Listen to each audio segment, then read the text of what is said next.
अस्सलाम वालेकुम। मैं हूं आपका दोस्त जो है सैयद शाहिद अली, और आज हमारे जनमत एक्सप्रेस के ख़ास कार्यक्रम साक्षात्कार में एक अजीम व शान शख्सियत मौजूद है जो कि ऑल इंडिया उलमा मशाइख बोर्ड के फाउंडर हैं और जिनका नाम है हज़रत सैयद मोहम्मद अशरफ के चौचबी। आइए हम उनसे ख़ास मुलाकात करते हैं। हज़रत आपका बहुत बहुत स्वागत है। हज़रत, हमारा पहला सवाल ये है कि ऑल इंडिया उलमा मशाइख बोर्ड वजूद में जो कब आया और इसका मकसद आखिर जो क्या है? ऑल इंडिया उलमा मशाइख बोर्ड सन 2005 में वजूद में आया और इसका मकसद कौमी मिली मसाइल के हल की है, जिसमें हमने 4 चीज़ों पर फोकस किया है।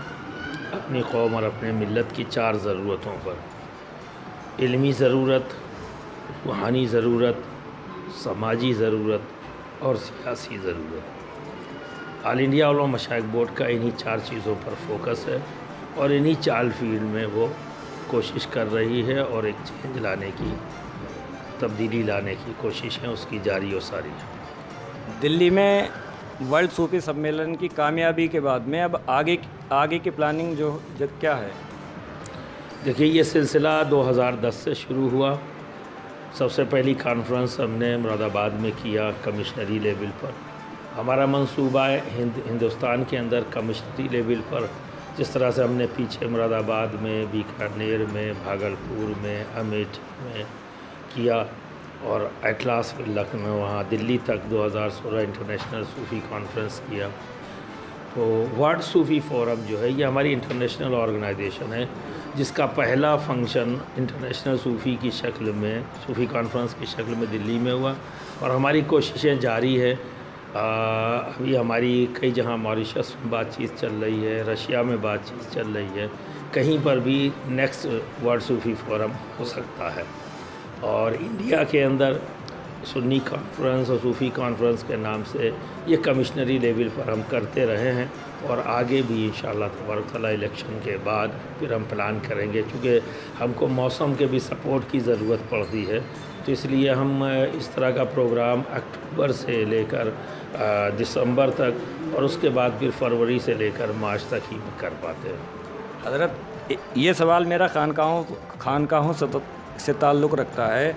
खानकाहों से हमेशा अमन व मोहब्बत और एकता का पैगाम मिलता है, लेकिन आपस में ये मोहब्बत और एकता देखने को आखिर जो क्यों नहीं मिलती? यूनाइट है, देखने को मिलता है कि कुछ मतलब नहीं, ये दिखाया जा रहा है। दरअसल हिंदुस्तान की किसी भी खानकाह का आपस में कोई इख्तलाफ नहीं है। खानकाहों का आपस में एक का इख्तलाफ सबसे है, पर सबका जो है आपस में इख्तलाफ नहीं है। अगर आप गौर करेंगे तो सिर्फ एक का इख्तलाफ है और वही ये दिखलाना चाहता है कि खानकाहों में आपस में इख्तलाफ है। मुझे तो आज तक, चूँकि मैं तो ऑल इंडिया उलमा मशाइख बोर्ड खानकाहों ही की नुमाइंदगी करने वाली तंजीम है, मुझे तो आज भी एहसास नहीं हुआ कि खानकाहों में आपस में इख्तलाफ है। आप हज़रत भारत के प्रधानमंत्री नरेंद्र मोदी जी से मिले थे कौम मिल्लत के कुछ मुद्दों को लेकर, तो क्या वो मुद्दे अभी तक हल हो पाए? देखिए, हमने कई नुकाती programme prime minister of India के हवाले किया था इंटरनेशनल सूफ़ी कॉन्फ्रेंस में, जिसमें कई चीज़ों पर काम शुरू भी हुआ। जैसे आपका स्किल डेवलपमेंट की बात थी और उस स्किल डेवलपमेंट के ऑफिसेस खोलने की बात हमने कहा था कि मुस्लिम डेंस पॉपुलेटेड एरिया जो होगा वहीं खोला जाए। ठीक है, इस तरह के बहुत से प्रपोजल्स उनको दिए गए थे। कुछ पे काम हुआ और कुछ पर कोई शुरुआत भी नहीं हुई और ये होता रहा है मुसलमानों के साथ। लेकिन हमारी ज़िम्मेदारी है कि हम अपनी ज़रूरतों से हुकूमतों को आगाह करते रहें और उन पर प्रेशर भी क्रिएट करते रहें कि हमारे मसाइल संजीदगी अख्तियार करें। और इसीलिए हमने इस इलेक्शन के अंदर भी, अभी जो इलेक्शन आने वाला चुनावी सत्र शुरू हुआ है, तो 28 जनवरी को हमने सामाजिक न्याय सम्मेलन लखनऊ में करके हिंदुस्तान की सारी पॉलिटिकल पार्टी को इन्फॉर्म किया है कि हमें हिस्सेदारी भी चाहिए और भागीदारी भी चाहिए। अब हम आपसे नहीं कहेंगे कि आप हमारा काम करो, हम हिस्सेदारी दे दो, भागीदारी दे दो, हम अपना काम खुद करने के लिए सक्षम हैं और अपना काम कर सकते हैं।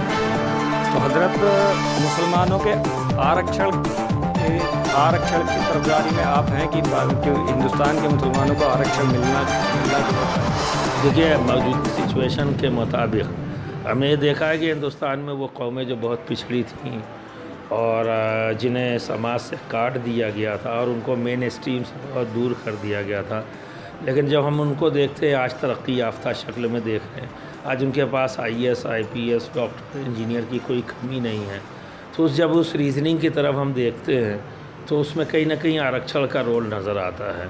तो जब वो कौम जहाँ पर थी आज उठकर उस जगह आ गई जहाँ कभी, ठीक है, इस तरह के बहुत से प्रपोजल्स उनको दिए गए थे, कुछ पे काम हुआ और कुछ पर कोई शुरुआत भी नहीं हुई और ये होता रहा है मुसलमानों के साथ। लेकिन हमारी ज़िम्मेदारी है कि हम अपनी ज़रूरतों से हुकूमतों को आगाह करते रहें और उन पर प्रेशर भी क्रिएट करते रहें कि वो हमारे मसाइल में संजीदगी अख्तियार करें। और इसीलिए हमने इस इलेक्शन के अंदर भी, अभी जो इलेक्शन आने वाला चुनावी समर शुरू हुआ है, तो 28 जनवरी को हमने सामाजिक न्याय सम्मेलन लखनऊ में करके हिंदुस्तान की सारी पॉलिटिकल पार्टी को ये इन्फॉर्म किया है कि हमें हिस्सेदारी भी चाहिए और भागीदारी भी चाहिए।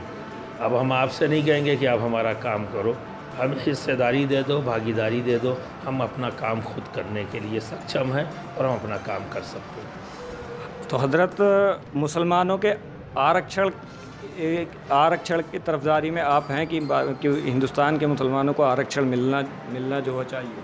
देखिए, मौजूदा सिचुएशन के मुताबिक हमने देखा है कि हिंदुस्तान में वो कौमें जो बहुत पिछड़ी थीं और जिन्हें समाज से काट दिया गया था और उनको मेन स्ट्रीम से बहुत दूर कर दिया गया था, लेकिन जब हम उनको देखते हैं आज तरक्की याफ्ता शक्ल में देख रहे हैं, आज उनके पास IAS IPS डॉक्टर इंजीनियर की कोई कमी नहीं है, तो जब उस रीज़निंग की तरफ हम देखते हैं तो उसमें कहीं ना कहीं आरक्षण का रोल नज़र आता है।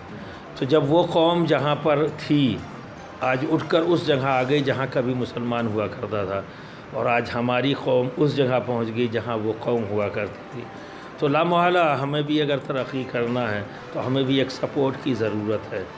स्किल है हमारे पास, अक्ल है, अल्लाह ने दिया है हमें अक्ल भी और मेहनत का शऊर भी दिया है, सोच समझ भी दिया, सिर्फ सपोर्ट की ज़रूरत है। तो मैं ये समझता हूँ कि अगर आरक्षण का सपोर्ट मुसलमानों को भी मिले तो बहुत शॉर्ट टाइम में ये भी मेन स्ट्रीम में आ सकते हैं और अपने मुल्क के डेवलपमेंट में एक बहुत बड़ा हिस्सा, एक बहुत बड़ा रोल अदा कर सकते हैं। तो और हज़रत, आपको लगता है कि मुसलमानों को राजनीति में भी जो बराबर की भागीदारी मिलना भी चाहिए? और कुछ मुसलमान ख़ासकर जो हाफिज़ कुरान या मुफ्ती हो जाते हैं तो वो अपने आप को राजनीति से जो दूर रखते हैं, है ना? क्या लगता है आपको? ऐसे उलमा को मैं समझता हूँ कि गलतफ़हमी का वो शिकार हैं और मैं ऐसे उलमा को हमेशा दावत देता हूँ और दावत फ़िक्र देता रहा हूँ और दे रहा हूँ कि इस्लाम से सियासत कभी जुदा नहीं रही। वो सियासत को जिस नज़रिए से देख रहे हैं वो सियासत है पैसे और पावर की, लेकिन मेरे नज़दीक सियासत खिदमत खल्क़। मुसलमान ख़ासकर जो हाफिज़ कुरान या मुफ्ती हो जाते हैं तो वो अपने आप को राजनीति से जो दूर रखते हैं, है ना? क्या लगता है आपको? ऐसे उलमा को मैं समझता हूँ कि गलतफ़हमी का वो शिकार हैं और मैं ऐसे उलमा को हमेशा दावत देता हूँ और दावत फ़िक्र देता रहा हूँ और दे रहा हूँ कि इस्लाम से सियासत कभी जुदा नहीं रही। वो सियासत को जिस नज़रिए से देख रहे हैं वो सियासत है पैसे और पावर की, लेकिन मेरे नज़दीक सियासत खिदमत खल्क़ का नाम है। तो मैं ऐसे तमाम उलमा से जो अपने आप को दूर किए हुए हैं, मैं उनसे ये कहता हूँ कि जो लोग सियासत की दुनिया को गंदा किए हुए हैं उनको देख कर राय कायम मत करिए। जो सियासत का असल मकसद है आपको अच्छी तरह से पता है कि खिदमत खल्क़ है, तो खिदमत खल्क़ से आपने अपने आप को क्यों दूर कर रखा है? या तो आप में नाअहल हैं या फिर आप करना नहीं चाहते। तो अगर नाअहल हैं तो अपनी नाअहली को दूर करिए और अगर तसाहुली का शिकार हैं तो कौम और मिल्लत के नाम पर अपने अंदर ये जज्बा पैदा करिए, अपनी कौम और अपनी मिल्लत की खिदमत की गरज से बाहर निकल के आइए, सियासत ज़रूर करिए। सियासत का मतलब ये नहीं है कि MP और MLA बनिए, सियासत का मतलब ये भी है कि ज़हन साज़ी करिए, लोगों को सोच दीजिए, अच्छी फ़िक्र दीजिए, कौमी मिली जज्बा पैदा करिए, ठीक है। और इस सही सियासी जमात को चुनने और लीडर को चुनने में भी आपकी ज़हनसाजी बहुत कुछ मददगार साबित हो सकती है। ये रोल आज के दिन में ऑल इंडिया उलमा मशाइख बोर्ड बहुस्न खूबी अदा कर रहा है। ये हिस्सेदारी और भागीदारी की आवाज़ उठाकर हमने यही बताने की कोशिश किया है कि हम उसी पार्टी के साथ खड़े होंगे जो हमें हिस्सेदारी देगी, भागीदारी देगी। हिस्सेदारी से मुराद मेरी पार्टी में हमारी आबादी के मुताबिक 20% नुमाइंदगी, हम 20% हैं, हमें किसी का हक़ नहीं चाहिए, अपना हक़ चाहिए, 20% की नुमाइंदगी चाहिए। भागीदारी की बात हुकूमत में है, उसी तनासुब के साथ मिनिस्ट्री होनी चाहिए और उसी तनासुब के साथ जैसे और कौमों के लिए ठीक है स्कीमें बनाई जाती हैं, उसी तरह हमारे लिए भी स्कीमें बने, ठीक है, जिसका फ़ायदा इस कौम को मिलता रहे। मैं सिफारिश का कायल नहीं हूँ, हिस्सेदारी और भागीदारी इसीलिए कह रहा हूँ कि आओ निकल कर अपनी ज़िम्मेदारियों को अपने हाथों में लो, अपने कौम के डेवलपमेंट का मसला अपने हाथों में लो और ख़ुद आगे बढ़कर इस काम को करो। और देखिए हमसे ज़्यादा ईमानदार दूसरा नहीं होगा और मिसालें हमारे सामने मौजूद हैं। ये किया है, तुम बताओ तुमने अपनी कौम के लिए क्या किया? तो अगर अपनी कौम के लिए कुछ करना चाहते हो, अपनी मिल्लत के लिए कुछ करना चाहते हो, तो पार्टियों के वफ़ादार मत बनो, अपनी कौम और मिल्लत के वफ़ादार बनो। जब तुम्हें मौका मिले तो उस मौके का सही इस्तेमाल करो, यानी अपनी कौम और मिल्लत की भलाई करो। उस वक्त तुम पार्टी लेकर बैठ जाते हो, पार्टी हाईकमान के डायरेक्शंस को देखते हो, कौम और मिल्लत को भूल जाते हो, ठीक है। तो आओ हम ऐसी पार्टियां खड़ी करें जो हमें भागीदारी और हिस्सेदारी पहले ही दिन दे रही। तो ऑल इंडिया उलमा मशाइख बोर्ड ने 28 जनवरी को ये फ़ैसला किया, ठीक है, कि हम उसके साथ जाएंगे जो हमें हिस्सेदारी और भागीदारी पहले दिन से देने की बात करें।